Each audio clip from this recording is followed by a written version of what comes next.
Hi, it's Andy. Welcome to this week's Biohacking episode. So lately, I've been noticing a lot of my friends, family, and clients been getting sick over and over again, catching whatever virus is out there. I'm also noticing that a lot of them are having phantom pains, or maybe they're having slower recovery. We always talk about tracking your metrics of your Apple Watch or your Oura Ring.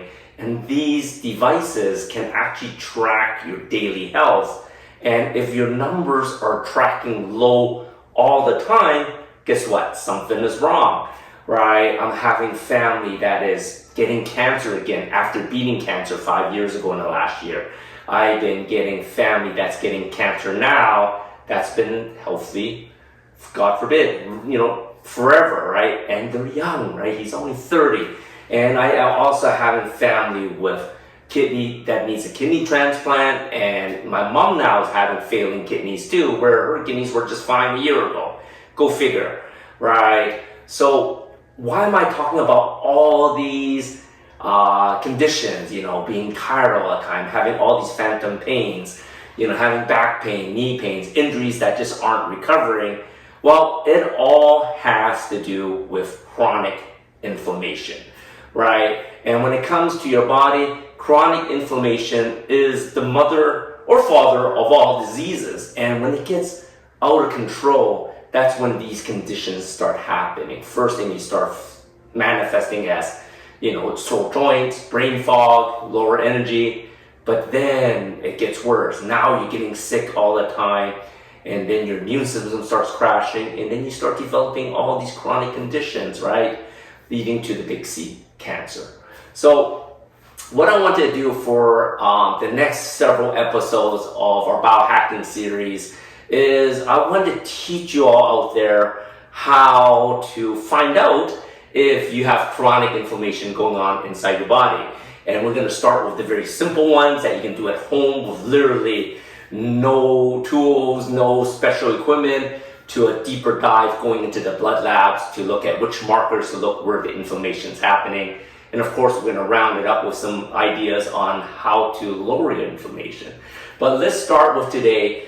Today's the easy one, and we talked about this about 2 months ago, and it really is very obvious for me. I look around people, and right away, off the top of my head, 60 to 70% of people have this problem showing chronic inflammation is happening inside the body, and that's with metabolic inefficiency, meaning that your body is not efficient in burning the two fuels that your body needs, which is sugar and fat, right? So the easiest way to spot this are all the guys that you're seeing them on the side, their bellies are hanging out, and the pants are hanging underneath the belly. Those situations where you got those plumbers bending over to fix your sink and you see their crack. Well, guess what? That's chronic inflammation going on with the guys. And for the woman is harder to spot nowadays. Back in the day, it's easy. When you see women with muffin tops, it's pretty obvious to me they have chronic inflammation.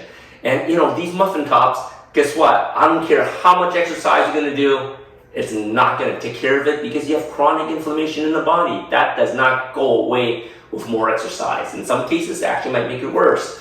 And nowadays, I'm watching on TV, and it's just so crazy. Your body has these ways of showing you when you have problems, and like I said, that's when you have the swelled up bellies, and you got really skinny arms and legs. And what they're doing now for the women is they have these, I don't even know what the proper term is. I think they're called high-waisted tights or whatever. And, what they're doing is we're used to be down here. Now they're pulling it past the belly button and squeezing your belly in. So people think that you're skinnier than you are and you don't got that big belly. Well, guess what? That is just hiding problems inside your body and you're not addressing it. And that's a big problem. And, it's disturbing to me. We're big Lululemon fans, and even Lululemon now have caved in to do these high-waisted pants, right? It's just the wrong way of doing it. And even men now, they have girdles do it too. It's like, dude, if your belly's hanging off your pants, do something about it. And it's not about exercise. It's not about doing more push-ups, more sit-ups. It's about addressing what's causing the inflammation. Maybe it's food, maybe it's lifestyle, maybe it's toxins, maybe it's something else. You never know. We're going to talk about these things.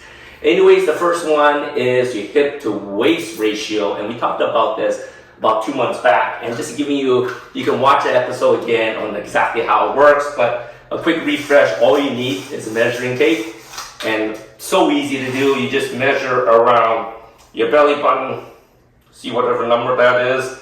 I am currently at 34. Oh my gosh, it's 1 inch more than last time I measured 2 months ago.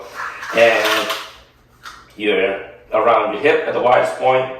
I'm still at 39 there. You divide your waist to your hip number, so 34 divided by 39, and hopefully that number is less than 0.9. For men, you want 0.9 or lower to show that you're not having chronic inflammation.